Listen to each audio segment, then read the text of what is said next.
Chapter 2. Of all the stupid, meaningless ways to die, Ariya was going to freeze to death on the side of a mountain.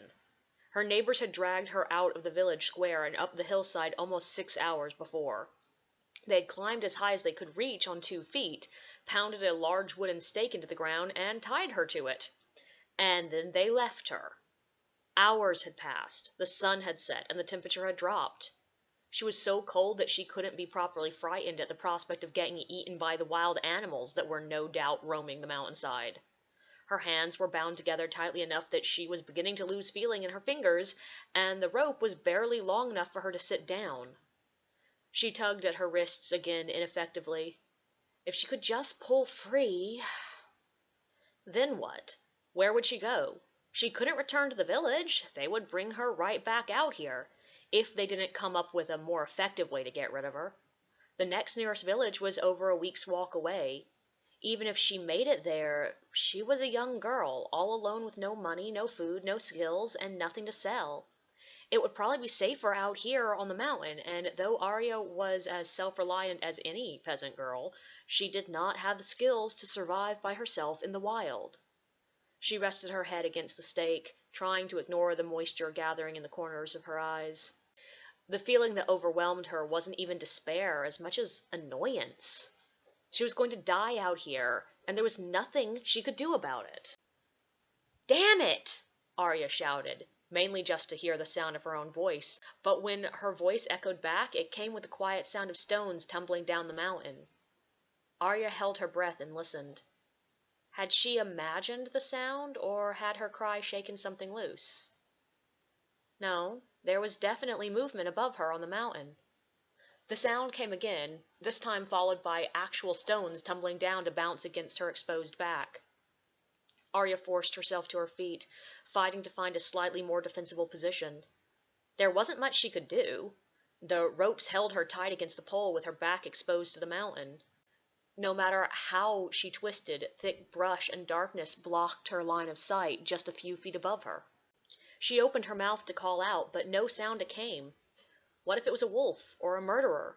Did she really want to draw more attention to herself?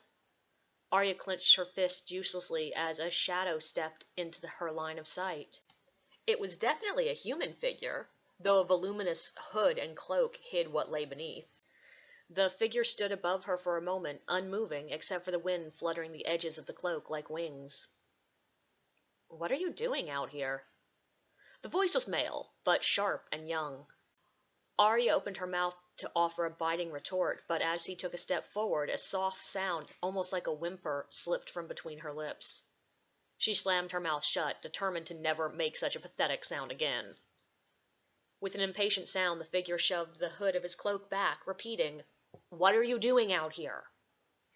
He was a stranger, which was rare enough in these parts, but more than that, he just did not look like Ariya's neighbors. He was young, probably not much older than Ariya herself, with fine, sharp features. He could almost be described as delicate if it weren't for his angular jawline. The long black hair that slipped out from his hood was so shiny it almost glowed in the moonlight, and by the soft light his eyes looked almost red. There was an expression of vague annoyance marring his features, but otherwise, he was objectively beautiful. Ariya finally caught a deep enough breath for speech. "I'm a sacrifice to the dragon." She meant the words to sound sarcastic, but they sounded meek and lost even to her own ears. The boy was silent for a moment before he snorted and stepped around in front of her. Ariya jerked back instinctively, but he barely seemed to notice, reaching out and with a quick jerk, snapping the ropes that held her. It broke away so easily that Ariya felt more than a little foolish. Why couldn't she have done that? As the feeling rushed painfully back into her numb hands, she rubbed her wrists and watched the boy. His eyes betrayed nothing but vague interest, and after a moment, he turned to walk away, calling back over his shoulder, "Well, follow me." A shudder went through Ariya. He was just a boy, but he had already proven himself stronger than her. She had no idea who he was or where he had come from, and she had absolutely no reason to trust him. "I'm not..." Ariya's sharp tone pulled him to a stop, and he glanced back at her, his eyes like pools, deep and empty. You said you were a sacrifice to the dragon." "I don't understand." The boy watched her, his strange dark eyes blinking slowly.